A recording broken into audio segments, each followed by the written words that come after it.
The research ship Orion drifted through the dark void of space like a wounded bird. Its sleek silver hull, built by the peaceful people, caught no light from any nearby star. The ship had been traveling through the contested rim when everything went wrong. Captain stood on the bridge, his blue skin pale with worry. His 4 arms moved quickly across the control panels, but nothing worked the way it should.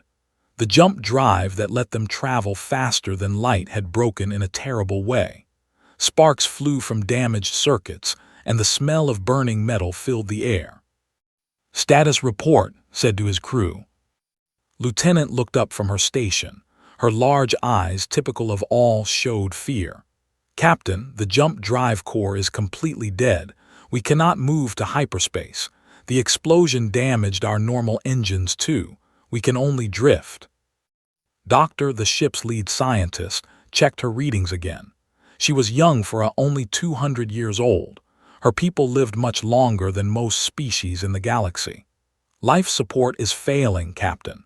The blast damaged our air recycling systems. We have maybe 3 days before the air becomes too poisonous to breathe." Closed his eyes for a moment. His ship carried 37 crew members, all scientists and researchers. They had been studying strange life forms that lived in the empty space between stars. Now they might die in that same empty space. "Send out distress calls on all frequencies," he ordered. "Emergency protocols. Tell everyone where we are and what we need." The communications officer began broadcasting immediately. "This is the research vessel Orion. We are stranded in grid section 7 Alpha of the contested rim. Our ship is disabled and life support is failing. We need immediate rescue. Please respond." The message went out across space, reaching the 3 major powers that controlled this part of the galaxy. The hegemony controlled the most territory. They were insect-like creatures who loved war and conquest. Their ships were built like weapons, dark and dangerous. The confluence came second in power. They looked like tall, thin humans but with gray skin and no hair. They cared only about making money and trading goods. Everything had a price to them. The Ascendancy was the smallest but most advanced. They rarely talked to other species and thought they were better than everyone else. Their technology was far ahead of most others, but they kept to themselves. Doctor had always been curious about other species. She had read about all the major powers in the galaxy. But the species that interested her most were the humans. They had appeared in galactic space only 50 years ago, coming from a region nobody had explored before. Humans were strange. Other species could not understand them. Sometimes they seemed completely crazy, taking risks that no sane being would take. Other times they showed kindness that surprised everyone. They built their ships differently too, more like flying fortresses than elegant vessels. "Any responses to our distress call?" Captain asked after an hour had passed. "Nothing yet, Captain," the communications officer replied. "The signals are reaching the major powers, but no one has answered." Hours passed slowly. The air inside the ship began to smell stale.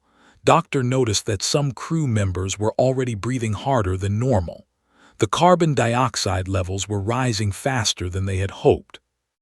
"Captain," Lieutenant said quietly, "I am picking up some signals from the other powers. They are talking about us." "Put it on speakers." The voice of a hegemony commander came through, speaking in the clicking, harsh language of his people.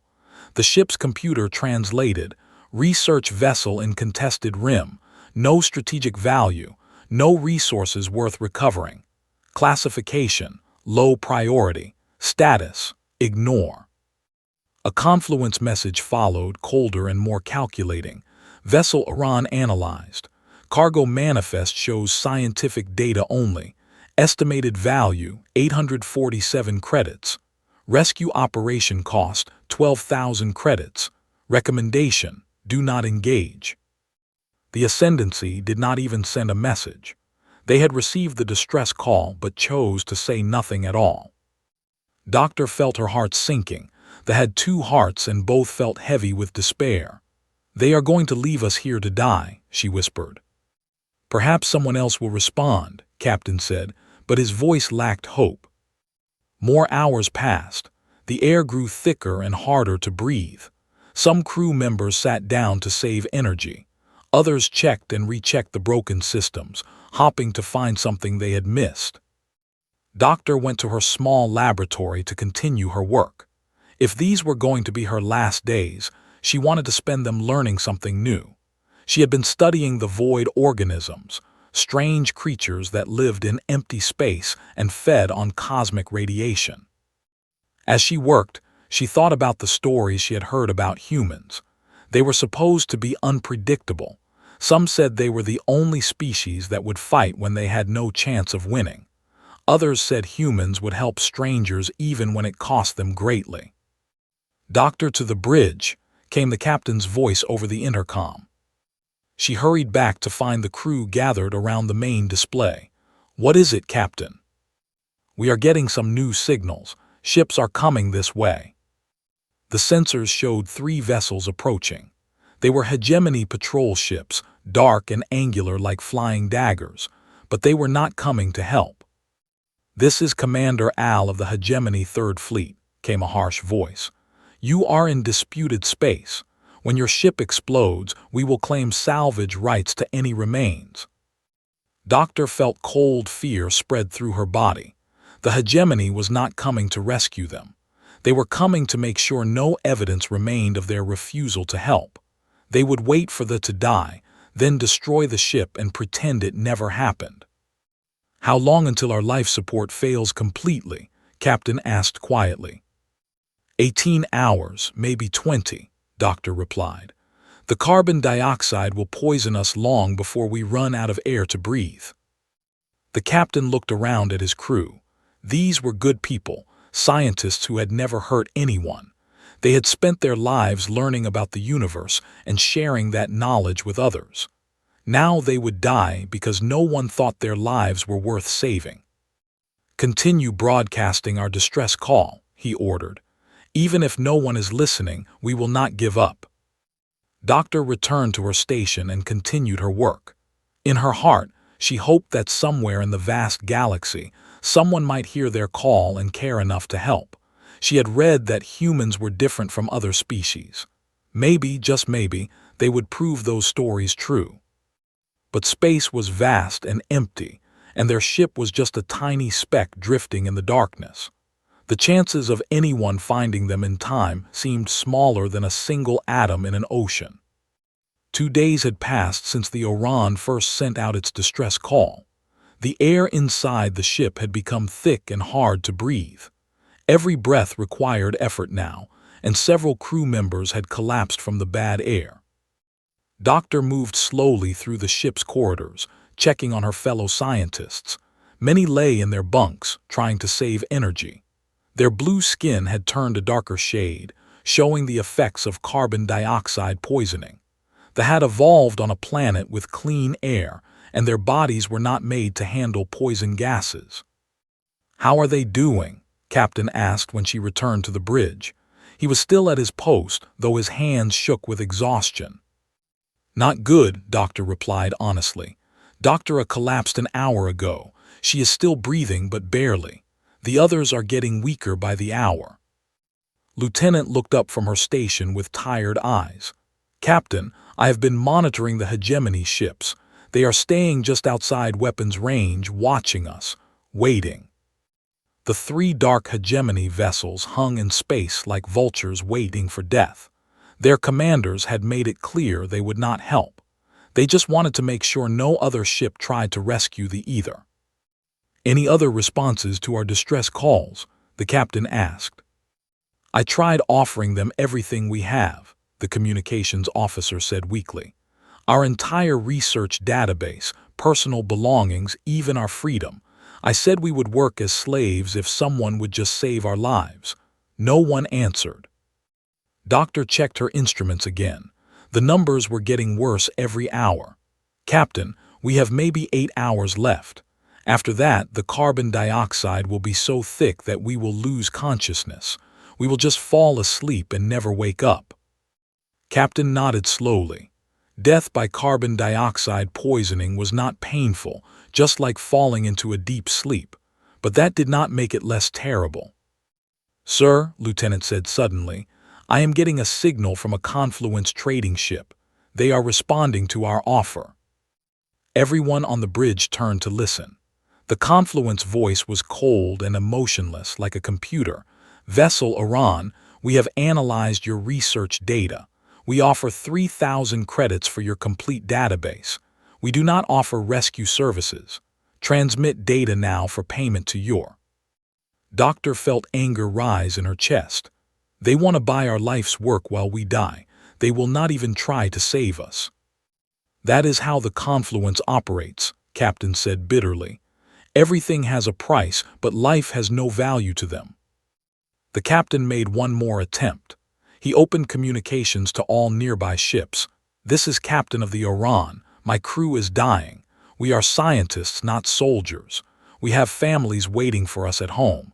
Please, if anyone can hear this, we need help. We are willing to give anything, do anything. Just please do not let us die alone in the dark." His voice broke on the last words. Doctor had never heard their captain sound so desperate. He was a good leader, always calm and confident. Seeing him like this made their situation feel even more hopeless. Hours crawled by like years. Doctor tried to keep working on her research, but it was hard to concentrate. The air was so bad now that thinking clearly required great effort. Several more crew members had passed out and could not be awakened. She found herself thinking about her family Her parents were both teachers who had always encouraged her love of science. They would be expecting her to return with exciting discoveries about the void organisms. Instead, they would learn that she died far from home, forgotten by the galaxy. Doctor called Chief Engineer N over the intercom. "Can you come to the engine room? I found something bad." She made her way through the dim corridors to the engine room. Emergency lighting cast everything in red shadows. Chief Engineer N was standing near the broken jump drive, holding a scanner that beeped frantically. "What is it?" she asked. "The jump drive core is not just broken," he said. "It is becoming unstable. The explosion that disabled us cracked the containment field. The energy inside is building up again." Doctor looked at the readings on his scanner. Her heart sank even further. "How long until it explodes?" 6 hours, maybe 7, N said quietly. "When it goes, it will destroy the whole ship instantly. Nothing will be left." "So we die from poison air or explosion, whichever comes first," Doctor said. "At least the explosion would be quick." She reported the news to Captain. He received it with the same tired acceptance he had shown for everything else. They were beyond hope now. Even if someone wanted to rescue them, there was not enough time. "Should we tell the crew?" Lieutenant asked. "No," the captain decided. "Let them die peacefully. There is no reason to add fear to their last hours." Doctor returned to her laboratory one final time. If these were truly her last hours, she wanted to spend them doing what she loved. She pulled up her research notes on the void organisms and tried to make sense of the data she had collected. The creatures were amazing. They lived in empty space with no planets, no stars, nothing but cosmic radiation to feed on. They had evolved to survive in conditions that would kill almost any other life form. She wished she could have learned more about them. As she worked, she heard Captain making one last broadcast. "This is the research vessel Iran. If anyone receives this message, please tell our families that we died doing what we loved. Tell them we discovered wonderful things among the stars. Tell them we were not afraid."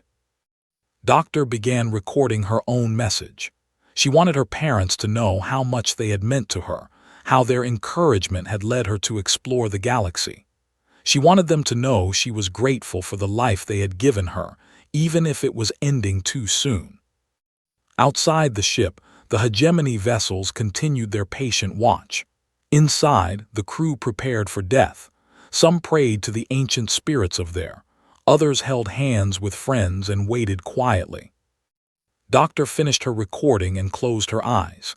In just a few hours, the Oran would be gone. Their research, their dreams, their lives would be scattered as dust among the stars. The galaxy would continue without them, and most beings would never even know they had existed. The void organisms she had studied knew how to survive in the emptiness of space, but they were not void creatures. They were beings who needed community, who shared knowledge and helped each other grow. The cold calculations of galactic politics had no place for such creatures. Doctor hoped that somewhere in the galaxy, there were still beings who understood that life was precious, who would risk something to help strangers. But as the poisoned air grew thicker around her, that hope felt as distant as the stars themselves. Doctor was barely conscious when the sensors started screaming. She lay on the floor of her laboratory, too weak to stand. The air in the ship was now so poisoned that each breath felt like swallowing thick soup. Most of the crew had already passed out. On the bridge, Lieutenant struggled to stay awake at her post. Captain slumped in his command chair, his breathing slow and shallow. The emergency lights had dimmed to save power, casting everything in a red glow like the inside of a dying heart. "Captain," whispered, her voice barely audible, "something is happening on the sensors." Forced his eyes open. What is it?" "Energy reading, something big coming out of." Doctor heard this through the ship's intercom and felt a spark of curiosity despite her condition. Was the dangerous method of faster-than-light travel that most species avoided. It was unpredictable and often deadly. Ships that used sometimes appeared hundreds of miles from where they intended, or sometimes they never appeared at all. The sensor alarms grew louder. Something was definitely coming. "The hegemony ships are moving," reported weakly. They are backing away from something." A massive energy signature bloomed on their screens. Space itself seemed to twist and tear as something enormous forced its way out of. Reality bent around the emerging vessel like water around a rising whale. Then it appeared. The ship was huge, easily 3 times the size of any hegemony vessel, but it was not built for beauty like ships or efficiency like Confluence traders. This ship was built for war. Its hull was dark gray metal covered in weapon pods and armor plating. Strange markings in an unknown language covered its sides. "What is that?" Captain asked, forcing himself to sit up. Lieutenant checked her databases with shaking hands. "According to the registry, it is human." Doctor felt her heart skip a beat. Even half dead from poisoned air, she understood what this meant. A human ship had just emerged from in the most dangerous region of the galaxy. The stories where true humans really were as crazy as everyone said. The massive vessel, designated UES Tenacious, turned toward the Oran. Its weapons remained powered down, but the threat was clear to anyone watching. This was a warship, and it had come ready for trouble. Communications crackled to life with a voice Doctor had never heard before. It was strong and confident, speaking in the human language called English. The ship's computer quickly translated. "This is Captain of the Terran vessel Tenacious. We received your distress signal. Hang tight, we are coming to get you." For a moment, nobody on the ship could speak. After 2 days of rejection and abandonment, someone had finally answered their call. And not just anyone, humans, the species known throughout the galaxy for attempting impossible rescues. "Respond," Captain ordered, his voice suddenly stronger. Tell them we are grateful." Lieutenant opened communications with the last of her strength. "Captain, this is the Oran. We have 37 crew members aboard. Our life support is failing and our jump drive will explode in less than 4 hours. We thank you for coming." The human captain's response was immediate and confident. "Copy that, Oran. We see your situation. My people are already working on solutions. Just hold on a little longer." Doctor dragged herself to a viewing port and looked out at the human ship. It was moving closer despite the presence of 3 hegemony vessels that could destroy it if they worked together. Either the humans were incredibly brave or completely insane. Maybe both. The lead hegemony ship suddenly opened communications on a wide frequency. Human vessel, this is Commander Al of the Hegemony Third Fleet. You are interfering in our operations. Leave this area immediately or face the consequences. Captain's reply was calm and cold. Commander, I see 3 healthy ships watching 37 beings die slowly. The only thing I'm interfering with is your complete failure as sentient creatures. Stand down. You cannot threaten the hegemony, Al snarled. We have you outnumbered 3-1. Commander said, and Doctor could hear the smile in her voice. You really don't want to find out what human ships can do when we're angry. Trust me on this one. The Tenacious continued its approach. Doctor could see smaller ships launching from its docking bays, rescue shuttles, and repair craft. The humans were not just talking about helping, they were already taking action. Oran, this is Dr. Sarah from the Tenacious, came a new voice. I'm the chief engineer. We're going to solve your jump drive problem first, then get you some clean air to breathe. Can you tell me about your ship's design? Captain looked at Doctor. She was their expert on ship systems. Despite her condition, she forced herself to think clearly. Doctor, our jump drive uses crystals in a magnetic containment field. The explosion cracked the field and energy is building up inside. Interesting. We use quantum field generators, completely different technology. But energy is energy. I think I can work with that. Stand by. Doctor was amazed. The human engineer was already planning a solution using completely different technology. Most species would have said it was impossible and given up. One of the hegemony ships moved closer to the Tenacious, its weapons powering up. Commander Al's voice was full of rage. Human ship, you will leave now or we will open fire. Captain responded without emotion. Commander, I'm going to explain this once. There are people dying on that ship. I'm going to save them. You can help, you can get out of the way, or you can try to stop me. But if you choose option 3, you should know that humans consider preventing rescues to be an act of war. You cannot win against 3 ships, Al screamed. Maybe not, agreed. But you won't be around to find out, will you? Because my ship will take yours with us, guaranteed. So ask yourself, is preventing a rescue really worth dying for? The hegemony ships hesitated. They had expected the humans to retreat when threatened. Every other species would have run away rather than face 3-1 odds. But humans were different. They meant what they said, and everyone in the galaxy knew it. Doctor watched in fascination as human shuttles approached the Oran. They were not sleek or elegant, but they looked incredibly tough. One shuttle attached itself to their ship's hull and began cutting through the metal to create an emergency airlock. Oran, we're coming aboard, announced a human voice. We have portable air scrubbers to clean your atmosphere while we work on the bigger problems.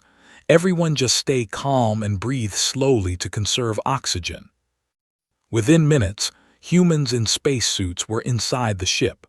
Doctor saw the first one through her laboratory door, a tall female with dark skin and kind eyes. The human was carrying equipment Doctor had never seen before. Hey there, the human said gently, kneeling beside Doctor. I'm Lieutenant Tors. What's your name? Doctor, she whispered. Well, Doctor, you're going to be okay. See this device? It's an emergency air scrubber. Watch. Lieutenant Tors activated the device, and suddenly, the air around them became easier to breathe. Doctor took her first clean breath in days and felt strength flowing back into her body. How did you find us? Doctor asked. Lieutenant Tors smiled. We monitor distress frequencies in this region. When we heard your call and saw that nobody was coming to help, well, Captain doesn't leave people to die. Not ever. Doctor felt tears in her eyes. After 2 days of being told her life had no value, Here were complete strangers risking everything to save her and her crew. The stories about humans were true after all. Outside, the human ship continued its face-off with the hegemony fleet, while rescue operations began in earnest. Doctor realized she was witnessing something that would be talked about across the galaxy for years to come. The humans had come to save them, and nothing in the universe was going to stop them. Doctor could breathe freely for the first time in 2 days. The human air scrubber had cleaned the poison from her laboratory, and she felt strength returning to her body. Around the ship, other human rescue teams were doing the same thing, saving crew members one by one. Lieutenant Torres helped Doctor to her feet. "Can you walk? My captain wants to meet you. She thinks you might be able to help us understand your ship better." Doctor nodded and followed the human through the corridors. Everywhere she looked, humans were working with incredible efficiency. They moved through the ship like they had studied it for years, even though their technology was completely different from designs. On the bridge, Captain was sitting up straight for the first time in hours. A human medic was checking his vital signs while another team worked on the ship systems. "Doctor," Captain said with obvious relief, "meet Captain." Captain was not what Doctor had expected. She was shorter than most humans in the stories, with graying hair and laugh lines around her eyes. But when she spoke, her voice carried absolute authority. "Doctor, I understand you know more about your ship systems than anyone else on board," Captain said. "My engineer needs your help to stabilize that jump drive before it explodes." "Of course," Doctor said quickly. "But Captain, why are you doing this? Your people barely know us. You are risking your ship and crew for strangers." Captain looked surprised by the question. "Because you need help. That's really all there is to it." Before Doctor could respond, Commander Al's angry voice crackled over the communications. "Human ship, you have 5 minutes to withdraw or we will consider you hostile." Captain picked up the communicator calmly. "Commander, my people are working. When we're done, we'll leave. Until then, I suggest you find something useful to do." "You cannot ignore the hegemony," Al screamed. "We are the dominant power in this region." "Congratulations," replied dryly. "Your trophy is in the mail. Now please stop bothering the grown-ups while we work." Doctor was amazed at how calmly the human captain treated the hegemony threats. The warriors were among the most feared fighters in the galaxy, but Captain spoke to them like annoying children. "Come on," Lieutenant Torres said, leading Doctor toward the engine room. "Doctor wants to show you something incredible." In the engine room, Doctor found a human engineer working on the damaged jump drive with tools she had never seen before. Dr. Sarah was a small woman with bright eyes and oil-stained hands. "Ah, Doctor said cheerfully. "Perfect timing, look at this." She had opened panels on the jump drive that Doctor did not even know existed. Inside, she had installed strange devices that hummed with energy. "Your containment field was cracked, right?" Doctor said. "So I built a secondary containment field using our quantum generators. Different technology, same result. The energy can't build up anymore." Doctor stared in amazement. But your technology is not compatible with ours. How did you make it work?" Doctor grinned. "Easy. I hit it with a hammer until it cooperated." "You what?" "Oh, and I used some duct tape," Doctor added, pointing to silver tape wrapped around several connections. "Duct tape fixes everything." Chief Engineer N, who had been watching in stunned silence, finally spoke up. "This should not work. According to every law of engineering, this should not work." "Yeah, probably," Doctor agreed. "Good thing the universe doesn't always follow the rules, right? Sometimes you just have to make it work." Doctor watched as the human engineer continued her impossible repairs. She was combining technology with human quantum generators, using metal tape and brute force to create solutions that should have been scientifically impossible.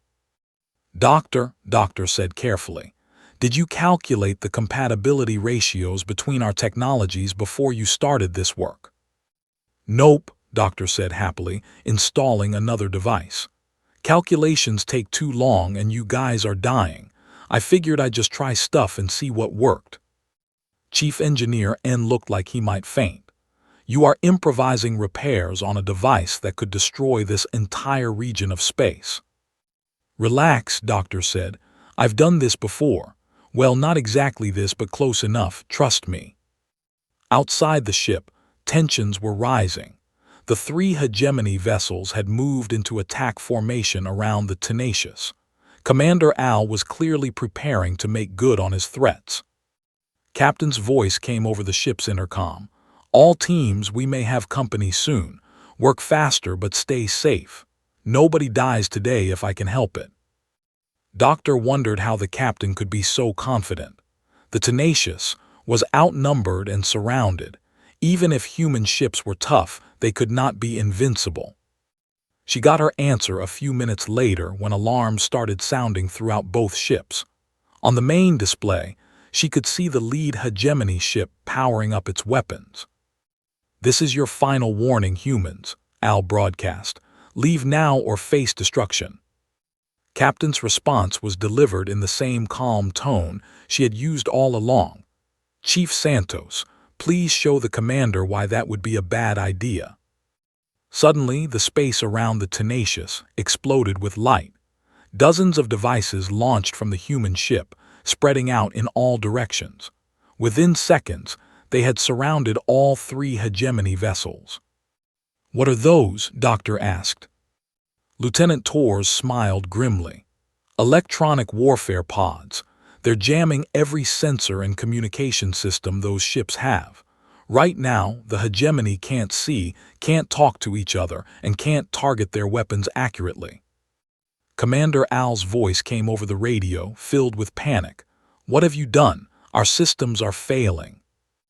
I've leveled the playing field, Captain replied calmly. You want to fight? Fine. But you'll do it blind, deaf, and alone.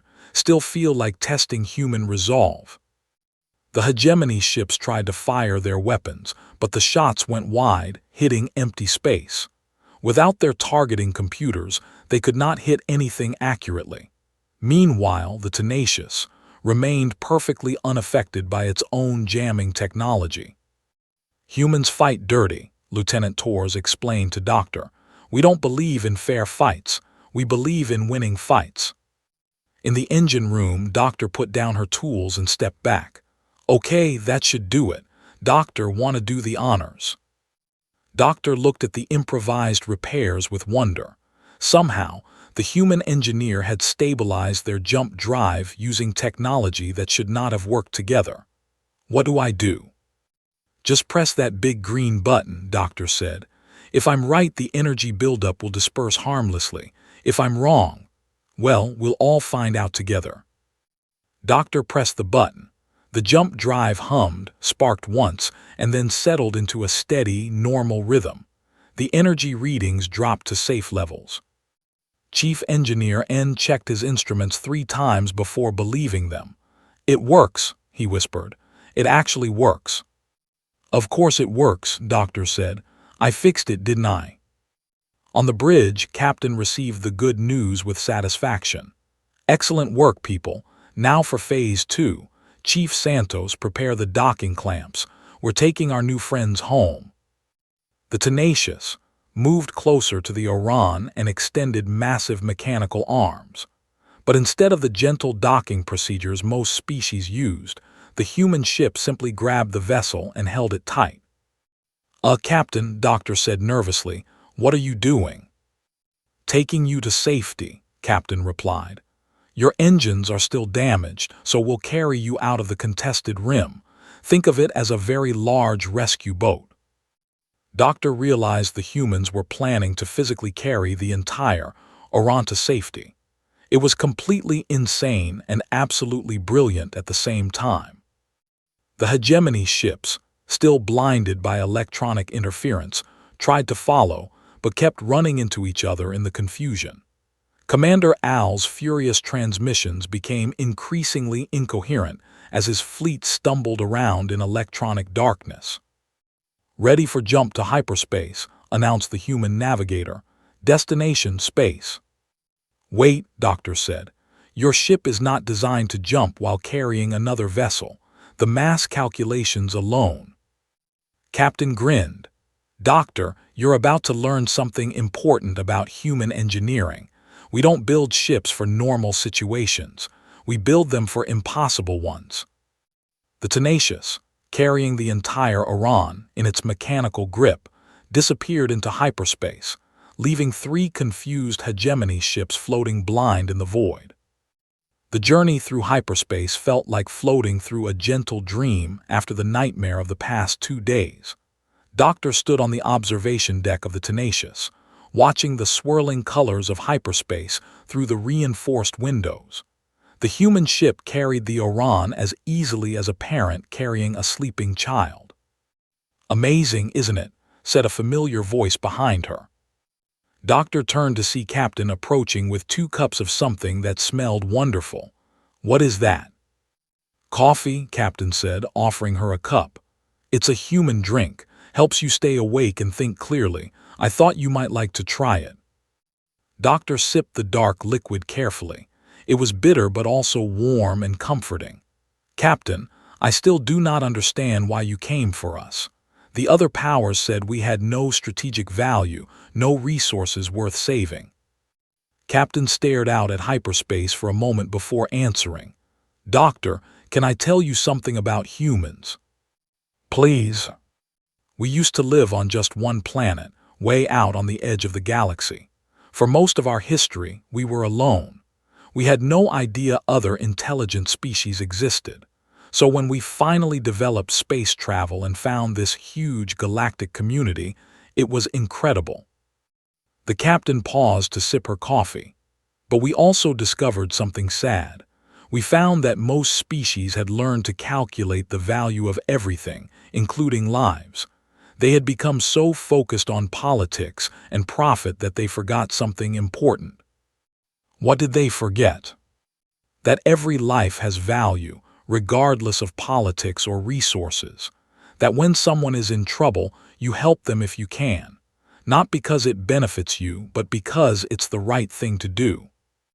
Doctor thought about this. "But that attitude must get you into trouble, taking risks for strangers, I mean." Captain laughed. "All the time. The Galactic Council thinks we're crazy. The major powers don't know what to make of us. We keep doing things that don't make sense according to their calculations. Like rescuing a ship full of scientists with no military value." "Exactly like that. But here's the thing, we don't care what makes sense to them. We care about what makes sense to us.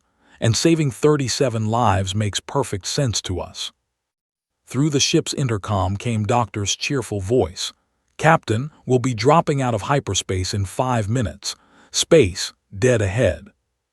Doctor felt her heart swell with emotion. Home. They were actually going home. "Captain," she said quietly, "how can my people ever repay you for this?" "You already have," Captain replied. "You trusted us when we said we would help. You didn't question our methods, even when Doctor started hitting your jump drive with a hammer.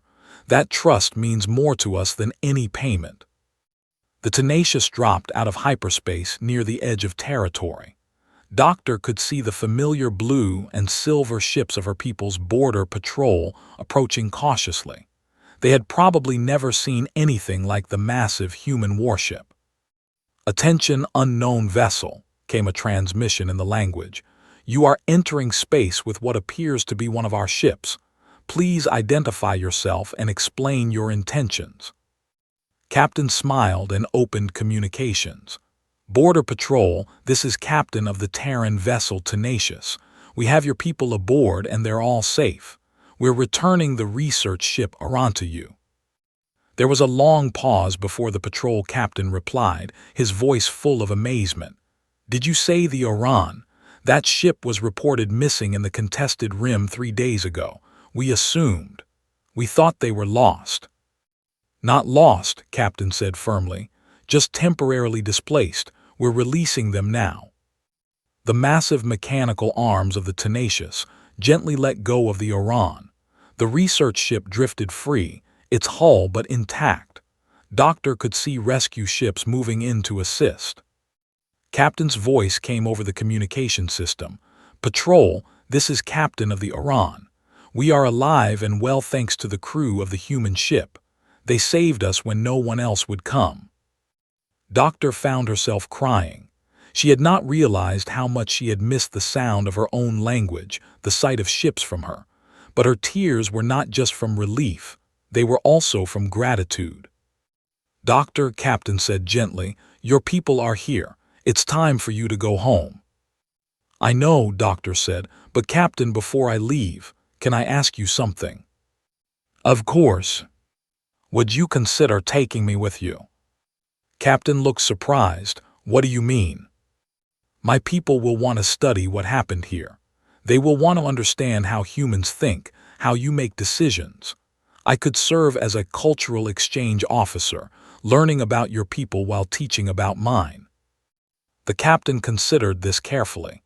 "It would mean leaving your maybe for years. Are you sure that's what you want?" Doctor looked out at the ships, then back at the humans who had risked everything to save her. "Captain, I have spent my life studying life forms that survive in the void between stars. But I think I have found something even more remarkable: life forms that thrive by helping others, even when it costs them greatly. I want to learn more about that." Captain smiled. "Doctor will be thrilled to have someone to explain her engineering theories to, and Lieutenant Torres keeps asking questions about biology. I think you'll fit in well." As the crew transfers began, Doctor said goodbye to her fellow researchers. They were all going home to their families, alive because strangers had cared enough to help them. "Doctor," Captain said as she prepared to board the human ship permanently, "you are sure about this?" "I am sure, Captain. Someone needs to tell the galaxy what humans are really like. The other powers think they are just another military force to be calculated and contained. But they are something much more important." "What is that?" "They are hope," Doctor said simply. "Hope that the galaxy can be better than it is." Later, as the Tenacious prepared to depart, Doctor learned that word of the rescue had already spread throughout known space. The hegemony had filed formal complaints about human interference. The Confluence had released statements about the economic inefficiency of the rescue operation. The Ascendancy had said nothing, as usual. But other voices were joining the conversation. Smaller species, ones usually ignored by the major powers, were talking about what the humans had done. Scientists, explorers, and peaceful beings across the galaxy were remembering that some things mattered more than politics and profit. "Doctor," Lieutenant Torres said as they watched space shrink behind them, "what do you think will happen now?" "I think the galaxy is about to learn something important about humans," Doctor replied. "You do not make friends by calculating advantages. You make them by proving that you will be there when it matters." Captain joined them at the observation window. "Any regrets about leaving home?" she asked Doctor. Doctor shook her head. "Captain, I studied void organisms because I was fascinated by life that could survive in impossible conditions. But now I want to study humans because you do something even more remarkable. You create the conditions for others to thrive." The captain looked pleased, high praise coming from her. "It is not praise," Doctor said seriously. "It is scientific observation. Humans are the first species I have encountered that grows stronger by making others stronger. The hegemony conquers, the confluence trades, the ascendancy isolates, but humans rescue." "And what do they do?" Captain asked. Doctor smiled. "We learn and we remember, and now, thanks to you, we have something wonderful to remember." As the Tenacious jumped back into hyperspace, carrying its new crew member toward whatever adventures awaited, Doctor reflected on what had changed in just a few days. She had almost died in the cold void of space. forgotten by a galaxy that calculated her worth in credits and strategic value. But then the humans had emerged from that same void, not because they had calculated any benefit, but simply because someone needed help. The galaxy would be talking about this rescue for years to come, not because it was militarily significant or economically important, but because it proved that somewhere among the stars, there were still beings who understood a simple truth. When someone calls for help, you answer. And maybe, if enough beings remembered that truth, the galaxy might become a little bit more like the humans, a place where hope lived among the stars.